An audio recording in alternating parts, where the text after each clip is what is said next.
دا هغه لسګونه منصوبین دي چې شاوخوا 3 میاشتې د 214 عمري قل اردو په نظامي روزنتون کې بیلابیل زده کړې کړي او نن د خپل روزنیز بهیر پای په دغو کودونو سره کوي.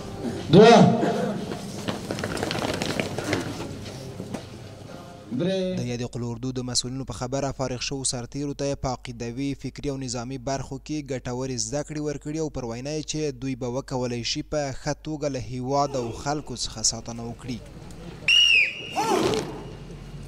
تازه فارغ شوو سرتیرو ته د نظامي جګړه ییزو زده کړو ترڅنګ عقیدتي او فکري زده کړې هم ورکړل شوې. تازه فارغ شوي سرتیري به د هیواد د ارضي تمامیت، ملي ارزښتونو او خلکو ته د خدمت په موخه د هیواد بېلابېلو برخو ته واستول سي. د 14 عمري قل اردو نظامي روزنتون څخه د 3 میاشتو په اوږدو کې 600 تنه ځوان منصوبین د یو لړ شانداره مراسمو په ترڅ کې فارغه شو.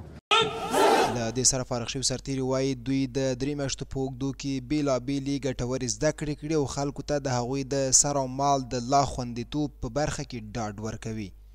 مدت 3 ماه یا کمتر و یا بیشتر در این مرکز از نگاه عقیدتی، فیزیکی و مسلکی تعلیم دیده ایم و بر ملت رنجیده افغانستان وعده میدهیم که چنین آرامی بعد از سالها و قربانی‌های زیاد به دست آمده و به هیچ تجاوزگر اجازه نمیدهیم که چنین آرامی را و کسی که تخم نفاق انداخته و چنین آرامی را و همبستگی و امنیت را از ما بگیرد. الحمدلله موږ ته د استادانو لخوا په دې 3 میاشتنۍ دوره کې ډېر څه راوښودل شول.